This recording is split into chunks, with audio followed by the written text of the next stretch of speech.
30-year rule, but his refusal to go immediately angered protesters.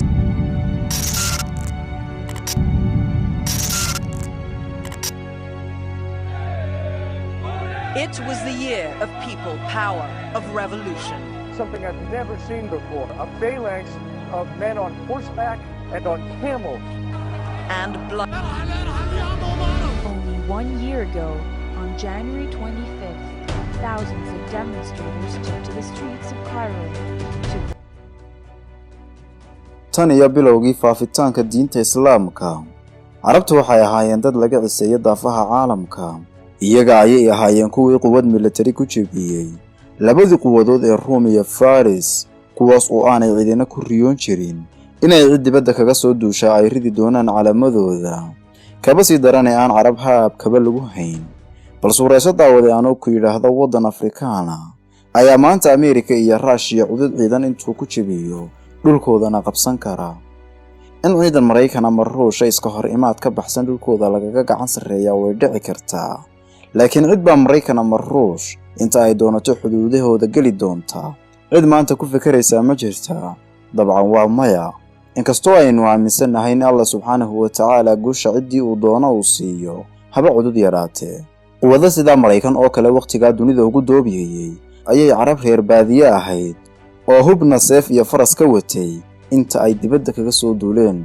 afka dhulka u dareen labadii boqortooyaba haddaba carabtii sida miisaanka caalamka wax uga bedeshay iyada oo alla ku ciseeyay oo ku sharfay amarkiisa oo ay u hoggaansameen ayay ciidanka Rabbi ku gaadheen ilaa xuduudaha Faransiiska iyadoo jasiiradamoodka Andalus oo hadda ah Spain iyo Portugal ay ahaayeen waqtigaas dhul Carbeed kaliya may ku horumarin military ahaane waxay sidoo kale kaga horumareen bulshooyinkii kale ee dunida ku dhaqnaa dhaqaalaha aqoonta falsafada muhandisnimada suugaanta tiknoolajiyada iyo dhammaan funuunta aqoonta iyadoo cilmiyada qaar hadii la soo hadal qaadaba ay waajib ahayd in iyaga la soo xasuusto sida cilmiga xidigiska oo kale ilaa ay soo baxday imbraadoriyadii habaarka qabtay ee Mongoolku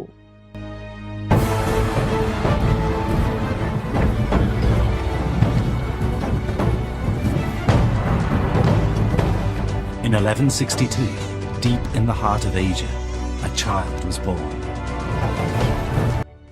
Mongooliyaska ayaa qabsaday caasimadii Baghdad dhigtana dhiig u daray dadkii deganaa Baghdad oo kaliyana ku laayay in ka badan 2 milyan oo ruux khilaafadiina halkaas ayay ku duntay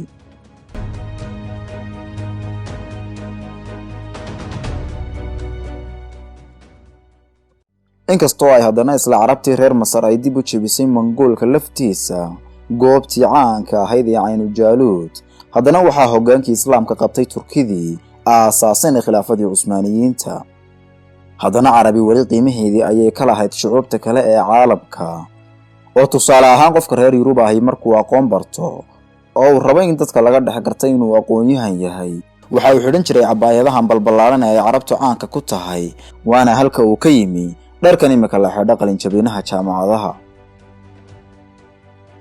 luqadda Carabigu waxay ahayd ta ugu badan ee ay bartaan dad aan u dhalan cilmiga qoranayada ayaa saldhig u ahayd qofka yaqaan af Carbeedkana intaas ayaaba aqoon ugu filayd oo maanta way yar tahay in la helo luqad aan kelmad kaga jirin luqadda Carabiga siiba luqadaha ka agdhow Carabta ilaa laga soo gaadhay qarnigii u dambeeyay kaas oo ay ku dhaceen dib u dhac iyo khiyaamooyin isdaba jooga oo aanay ilaa maanta ka soo kabsan taariikhdu markay ahayd 3 bishii koobaad 1916 Ingiriiska iyo Faransiiska oo ay wehelinayaan Ruushka iyo Talyaanigu waxay heshiis la oran jiray Sykes-Picot ku galeen inay qabsadaan dhulkii khilaafada siiba dhulalka Carabta ereyga Sykes-Picotna waxa uu ka yimi labadii diblomaasi ee qoray axdiga oo la kala oran jiray Max Sykes oo Ingiriis ahaa iyo Francis George Picot oo Faransiis ahaa iyagoo heshiis kula galay shariifkii Makka ee Shariif Hussein bin Ali inuu la dagaalamo dawladdu ka tirsanaa ee Cusmaaniyiinta isna loo dhisi doono dawlad Carabeed oo weyn taas oo is haysata Oman ilaa iyo Morocco horena waxay u wadeen olole la isugu dirayo Turkida iyo Carabta iyadoo laga dhigayo inay Turkidu gumaystaan Carabta taasoo u sahashay gumaystayaasha inay sameeyaan jabhado doora oo carabnimadu madax martay si ay ula dagaalamaan khilaafadooda. khilaafada iyada xaalkeedu wuu liitay, waxaana qayb ka ahayd dagaalkii koowaad ee dunida, iyadoo ku jirtay quwadihii dhexe ee loo yaqaanay Axis Powerska ee laga adkaaday. waxaanay la dagaalamaysay Ruushka, dhinaca Faransiiska, dhinac kale waxay kala dagaalamaysay Ingiriiska iyo Talyaaniga. waxaasoo dagaala iyadoo ku jirta ayay dhexdeediina qalalaasay iyo dagaal la sokeeya ka bilaabmeen, taasoo soo dedejisay burburkeedii.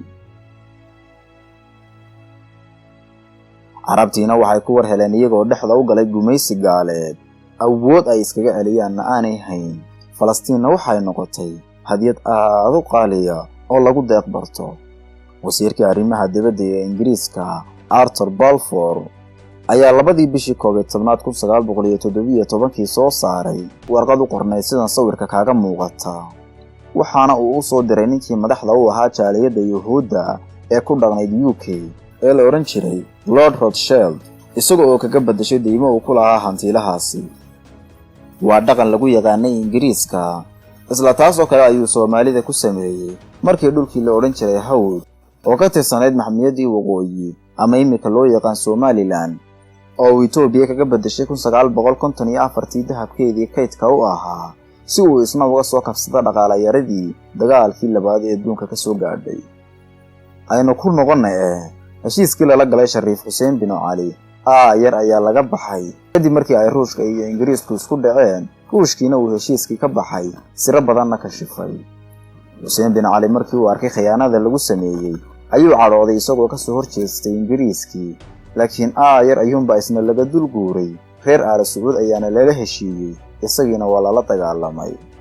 Ilaahay wuxuu ku maanaystay dhulkooda shidaal iyo gaasta dabiiciga ah iyo bugcad juqraafi siyaasadeed oo aad u muhiim ah. marin badeedada caalamka ugu muhiimsanna badankooda dhulkooda ayay maraan ama qayb ayay ku leeyihiin, sida marinka Gibraltar ee u dhaxeeya Spain iyo Morocco, kanaalka Suez ee Masar, baabul mandabka u dhaxeeya Geeska Afrika iyo Khaliijka, iyo marin biyoodka Hormuz ee u dhaxeeya Iiraan iyo wadamada Oman iyo Imaaraadka. kumana laha wax saameyn oo muuqata waxaas oo marin biyooda. bal u fiirsa hadalkan daawade. Yemen waxaa lagu sheegaa wadanka ay ka jirto macaluusha ugu badani wadamada xadka la leh ama ka agdhowna sida Sacuudiga, Kuwait, Oman iyo kuwa kaleba. waxaa lagu tiriyaa wadamada ugu qaniisan. Gaza iyaduna waa meel go'doona, bir iyo biyatoona lama geli karo, xataa kiila sonkor haddii lagugu qabto adiga oo isla ula gudub waxa ay ka dhigan tahay inaad kootarabaan waday. cidda sidaa u go'doomisana maaha Yuhuudda oo qura, waxaa kaloo ku jira iyaguna Masaarida, xad ayaanay leeyihiin Gaza iyo Masar. ilmaha ku dhasha Morocco waxaa laga dhaadhiciyaa in cadawgiisu yahay walaalkiisa reer Jazaa'ir. sidoo kale Jazaa'irna waxaa cadow looga dhigaa Maghrib, iyagoo isku af iyo isir iyo diinba wadaaga. Iiraanna waa sida xuuxa carruurta lagu cabsiyo oo kale. waxaa lagu yidhaahdaa Iiraan baa idinku duulaana si hubdheemisho loogaga gado balaayiin dollar, iyadoo ay halkaa tahay Israa'iil si nabadan ay ugu hurdo dhabta Maraykanka. dhab ahaantiina iyadaa cadow iyo duulimaadba ku ah carabta iyo guud ahaanba muslimiinta. waa sida xaalka carabta maantu, intooda maalka haysaana wax horumar ah, cilmiga iyo ciidantoona kama aysan gaadhin, halka dadyowgii ka agdhowaa ay ka horumarsan yihiin, sida Indhayartii, Hindidii, Turkidii, Farisiyiintii iyo qaar ka mid ah Afrikaankii. shayga keliya ay horumar ka gaadheenna waa dhismayaasha dhaadheer iyo magaalooyinka, taas oo haddaan cudud difaacda loo hayn si dhib yar dambas loogu bedeli karo. dabayaaqadii qarnigii ina dhaafay waxaa ka soo baxay rag carabnimadu ku weyn tahay, fahmayna in haddii carabi midowdo ay ka bixi karaan dulaysiga ay galeen, soona noolayn doonaan sharaftii awoowayaashood. raggaa waxaa ugu caansanaa Jamaal Cabdinaasirkii reer Masar, Qadaafigii Liibiya, Saddam Xuseenkii Ciraaq, Yaasir Carafaadkii Falastiin. kuwaana si fudud ayaa dhexdooda loogu diray ilaa uu badankooda shisheeye ku dilay isla dhulalkoodiina loo dhiibay kuwa dadkoodana ku adag, reer galbeedkana u dabacsan, isagoo dhereygii karaarka jabsaday sanadkii 2011 oo ay duufaan kacdoonna ah iskaga baxday dacal ilaa dacal dhulweynaha Carbeed. kacdoonnadaasina 90% may gaadhin ujeedooyinkoodii. waxaaba la odhan karaa waxa uu horseeday daciifnimo iyo jaleec hor leh, oo tusaale ahaan Iiraaniyiinta ama Farisiyiinta oo ka mid ah dawladooga ay mandiqada ku wada loolamaan waxay maanta si toosa ama si dadban ugu taliyaan 5 caasimadood oo Carbeed oo kala ah Sanca, Baghdad, Dimishqi iyo Beirut. waxaana kaga saameyn badan yihiin dawladaha Carbeed ee dhisan dhulalka reer Falastiin.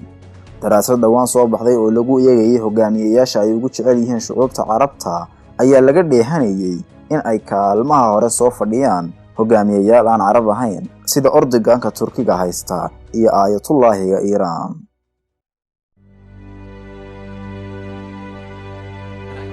Their demand, long-time ruler Hosni Mubarak has to go.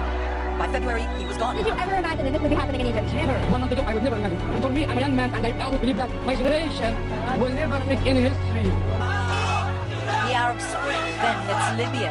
The opposition's galvanized to get rid of Muammar Gaddafi. NATO launches air support. The country becomes a war zone.